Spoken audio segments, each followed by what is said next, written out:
वक्फ property पर चला bulldozer, पूरे गांव को बताया था वक्फ। कांग्रेस विधायक की गिरफ्तारी, करोड़ों की जमीन पर कब्जा। नमस्कार, आप देख रहे हैं कैपिटल टीवी की स्पेशल स्टोरी। मैं हूं परवीन शेख। मौलाना गैंग की हेकड़ी मध्य प्रदेश की मोहन यादव सरकार ने निकाल के रख दी। वक्फ के नाम पर पूरे गांव को हड़पने की साजिश को बेनकाब करते हुए बुलडोजर एक्शन हुआ। मध्य प्रदेश के खंडवा के सिहाड़ा गांव में मंगलवार को तब हड़कंप मच गया जब प्रशासन ने दरगाह पीर मौजा परिसर के आसपास अवैध कब्जों पर बुलडोजर चला दिया। इस दौरान 6 थाने की पुलिस भी मौजूद रही। इस पूरे इलाके में हलचल मच गई। दरगाह कमेटी में इस जमीन को वक्फ की बताया गया था। कमेटी में जिस खसरा नंबर पर दावा किया गया था वो खसरा पूरे गांव का खसरा था। खसरे के मुताबिक पूरे गांव की जमीन को ही वक्फ प्रॉपर्टी करार दिया गया था, जिसको लेकर हड़कंप मच गया। मामले की शुरुआत तब हुई जब सिहाड़ा गांव पंचायत ने सरकारी जमीन पर दुकान निर्माण के लिए दरगाह कमेटी को एक नोटिस भेजा था। सिहाड़ा ग्राम पंचायत सरपंच प्रतिनिधि जो हैं हेमंत सिंह चौहान, उनका कहना है कि जिस जगह पर अवैध कब्जा किया गया वो सरकारी जमीन है। ग्राम पंचायत ने जमीन पर बाजार बनाने का फैसला लिया और इसके लिए ग्राम पंचायत ने फरवरी में ही उससे जुड़े पक्ष को नोटिस दिया था। कब्जाधारी पक्ष की तरफ से कहा गया कि जमीन वक्फ की है, आप वहां पर बाजार नहीं बना सकते। इसके बाद सिहाड़ा ग्राम पंचायत ने तहसीलदार से गुहार लगाई। तहसीलदार की तरफ से भी कब्जाधारियों को नोटिस जारी कर दिया गया, लेकिन उनकी तरफ से कोई जवाब भी नहीं दिया गया। इसके बजाय दरगाह कमेटी ने दुकान की जमीन समेत पूरे सिहाड़ा गांव की 14.500 हेक्टेयर जमीन, जिस पर पूरा गांव बसा था, उसे ही वक्फ करार दे दिया। इतना ही नहीं, कब्जाधारियों ने पूरे गांव को वक्फ की संपत्ति बताकर भोपाल वक्फ ट्रिब्यूनल में अपील तक कर दी थी। इधर जिस रकबे पर पूरा गांव बसा है उसे वक्फ का बताए जाने को लेकर सिहाड़ा के लोगों में भी खलबली मच गई थी। हालांकि कमेटी ने बाद में कहा कि देखिए, जिस खसरा नंबर में टाइप एरर होने के चलते ये स्थिति बन गई है, फिर उसे वक्फ ट्रिब्यूनल में सुनवाई भी शुरू हो गई। वक्फ ट्रिब्यूनल ने ग्राम पंचायत को नोटिस जारी किया था। साथ ही वक्फ बोर्ड से भी दावे के पक्ष में दस्तावेजों की मांग की गई थी। वक्फ बोर्ड को इसके लिए टाइम भी दिया गया था। सरपंच प्रतिनिधि हेमंत चौहान ने भी अपने वकील के जरिए गांव का पक्ष रखा। आखिरकार ट्रिब्यूनल का फैसला आया और उसने कब्जाधारियों के दावे को ये कहते हुए खारिज कर दिया कि वक्फ बोर्ड ने निर्धारित वक्त में अपने दावे के पक्ष में जरूरी दस्तावेज पेश नहीं किए, इसलिए उनका दावा खारिज किया जाता है। ग्राम पंचायत ने सरकारी जमीन से अवैध कब्जे को हटाने के लिए जिला प्रशासन को आवेदन दिया था। फैसला आते ही प्रशासन का पूरा अमली जामा यानी पूरे दल बल के साथ प्रशासन मौके पर पहुंचा और अवैध कब्जे के खिलाफ एक्शन शुरू कर दिया, जिससे मौलाना गैंग को जबरदस्त झटका लगा। अधिकारियों ने जानकारी दी कि फैसले के बाद दरगाह पीर मौजा परिसर के आसपास का जो अतिक्रमण था उसे पूरी तरह से साफ कर दिया गया। दरगाह पीर मौज परिसर में दुकानें तक बना दी गई थी, जिसे बुलडोजर से ध्वस्त कर दिया गया। एक शौचालय और तार फेसिंग को भी बुलडोजर चलाकर हटा दिया गया। दरगाह परिसर में ही सामुदायिक भवन था। गौर करने वाली बात यह है कि इस सामुदायिक भवन में मदरसा भी चलाया जा रहा था। प्रशासन के एक्शन के बाद मदरसे का संचालन बंद कर दिया गया। ध्वस्तीकरण की कार्रवाई के दौरान राजस्व और पुलिस के आला अधिकारी मौजूद रहे। खंडवा एसडीएम बजरंग बहादुर ने बताया कि ग्राम सिहाड़ा में कुछ लोगों ने सरकार की जमीन को वक्फ की संपत्ति बताकर अवैध तरीके से कब्जा कर लिया था। दुकानें बना ली गई थी। प्रशासन ने बुलडोजर लगाकर सभी अवैध कब्जों को हटा दिया और दरगाह क्षेत्र से पूरे अतिक्रमण का सुपड़ा साफ कर दिया गया, जिससे पूरा जो मुस्लिम समुदाय था वो अपनी शिकायत लेकर कोर्ट भी पहुंचा, लेकिन वहां से भी किसी भी तरह की कोई राहत नहीं मिली, क्योंकि जो वक्फ ट्रिब्यूनल का फैसला आया था सरकार और कोर्ट की तरफ से उसी को अंतिम फैसला माना गया। जिसके बाद अब पूरा गांव जिसे वक्फ बताया गया था और जो दरगाह के आसपास का इलाका था वहां पर दनादन बुलडोजर चला और 2 दिन के अंदर पूरे अतिक्रमण का सफाया कर दिया गया। कांग्रेस विधायक का वक्फ की जमीन पर कब्जा। केंद्र में वक्फ संशोधन के बाद उत्तराखंड में भी बड़े फर्जीवाड़े सामने आने लगे हैं। ऐसा ही एक मामला पिरान कलियर में सामने आया है। रुड़की में 11 बीघा वक्फ की गई जमीन कई सालों बाद अब सिर्फ 1 बीघा रह गई है। खुद वक्फ यूजर ने इसकी पुष्टि की है। उन्होंने कांग्रेस विधायक फुरकान पर वक्फ की जमीन कब्जाने का आरोप लगाया। रुड़की गुलाब नगर से आए समीर अली शेख की माने तो गुलाब नगर रामपुर चौक के पास मौजूद हजरत सैयद गुलाब शाह पीर की दरगाह और उसके परिसर में कुल 11 बीघा वक्फ संपत्ति के वो मुतल्लवी हैं, यानी वक्फ की गई 11 बीघा जमीन के वो वक्फ यूजर हैं।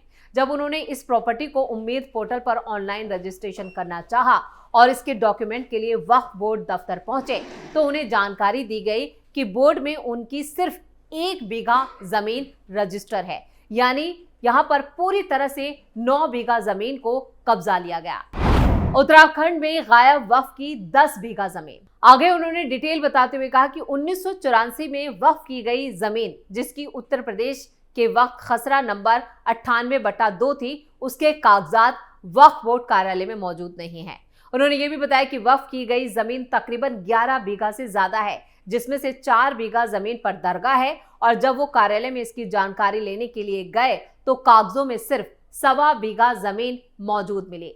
इसके अलावा उन्होंने ये भी बताया कि इस परिसर में स्थानीय पिरान कलियर विधानसभा से कांग्रेस विधायक फुरकान अहमद ने 2018 में 2 कमरे बनाए।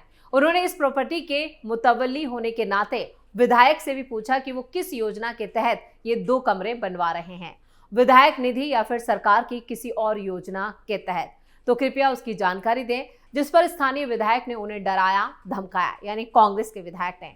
उस जगह पर गैर कानूनी तरीके से कब्जा करने की कोशिश भी की गई, जिसके बाद उन्होंने कोर्ट का सहारा लिया और 2018 में यह मामला कोर्ट पहुंचा, जिसके बाद कोर्ट ने सभी दस्तावेजों को देखते हुए निर्माणाधीन दोनों कमरों पर स्टे लगा दिया। तब ये दोनों कमरे बंद थे और ये स्टे आज तक बरकरार है। समीर अली शेख ने बताया कि वो इस पूरी प्रॉपर्टी के मुतवल्ली हैं। वो अब अपनी इस संपत्ति को ऑनलाइन रजिस्टर भी करवाना चाहते हैं। जब वो बोर्ड कार्यालय पहुंचे तो उनकी जमीन के दस्तावेजों से छेड़छाड़ की गई, यानी इस पूरे जो कागजात थे उनमें ही गड़बड़ियां कर दी गई। जितनी संपत्ति वक्फ की गई उतने दस्तावेजों में वो मौजूद नहीं थी। वहीं स्थानीय युवा आरिफ कादरी ने भी बताया कि पिरान के लिए विधायक फुरकान अहमद ने इस जमीन पर कब्जा कर रखा है। उन्होंने ये जानकारी दी कि वक्फ की गई जमीन 12 बीघा थी, मौके पर 4 बीघा में दरगाह है, जबकि वक्फ बोर्ड कार्यालय में कागजों में सिर्फ 1 बीघा है, जबकि मुतवल्ली के पास पूरे 12 बीघा के कागजात हैं। इस पूरे मामले पर पिरान कलियर से कांग्रेस विधायक फुरकान अहमद पूरी तरह से फंसते हुए नजर आ रहे हैं, जिसके बाद उन्होंने भी अपनी सफाई में एक बयान दिया। उन्होंने कहा इस जमीन पर उन्होंने विधायक निधि से ही राजकीय कन्या विद्यालय बनवाया, जिसके लिए उन्होंने 2 कमरे भी बनवाए।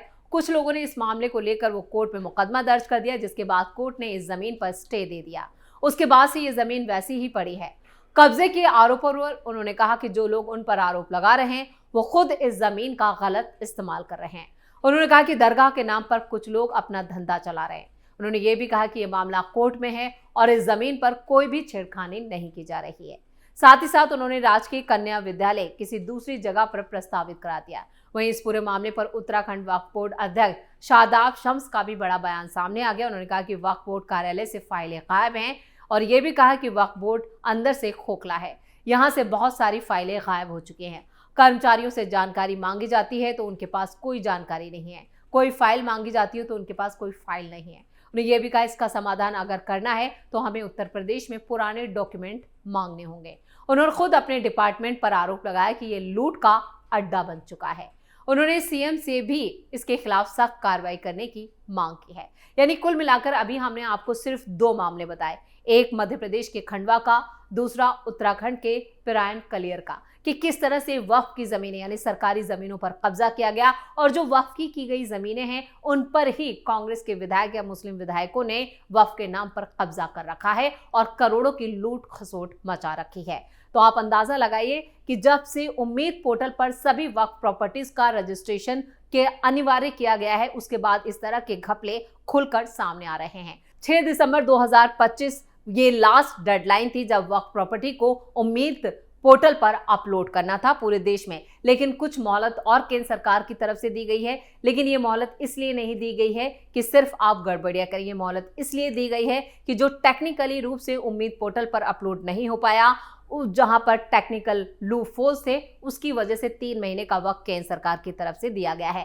लेकिन आपको बता दें कि सिर्फ 5 दिन में ही अब तक 2 लाख से ज्यादा प्रॉपर्टीज पर सरकार ने अपना कब्जा शुरू कर दिया है, जिससे वक्फ बोर्ड की दिक्कतें और खासतौर से मौलाना गैंग की मुश्किलें और ज्यादा बढ़ती हुई नजर आ रही हैं। तो वक्फ को लेकर अभी और घमासान मचने वाला है और इस तरह से तमाम मामले और भी सामने आने वाले हैं, जहां पर कांग्रेस, समाजवादी पार्टी, ना जाने कितने तमाम नेताओं ने वक्फ की प्रॉपर्टी पर कब्जा कर रखा है और अपनी दुकानें चला रहे हैं। लेकिन अब इन दुकानों पर ताला लगने वाला है और इसी को लेकर मदनी से लेकर ओवैसी तक सभी परेशान नजर आ रहे हैं। केंद्र सरकार के पास बार बार जाकर चक्कर लगा रहे हैं कि किसी तरह से वो अपनी विरासत को बचा ले, जहां पर उन्होंने लूट खसोट मचा रखी है। लेकिन जिस तरह से खंडवा में बुलडोजर एक्शन चला और अब उत्तराखंड में सभी प्रॉपर्टीज पर सरकार का कब्जा होता हुआ नजर आ रहा है, उससे साफ है कि लाखों की जमीनें जो हैं वो सरकार के कब्जे में आने वाली हैं, क्योंकि इनके कागजात नहीं है, दस्तावेज नहीं है और इनको प्रूफ करने में मौलाना गैंग के पसीने छूट रहे हैं। इस स्पेशल स्टोरी में इतना ही। वीडियो कैसा लगा कमेंट करके अपनी राय जरूर दें। वीडियो को लाइक करें, शेयर करें और कैपिटल टीवी को सब्सक्राइब जरूर करें। धन्यवाद।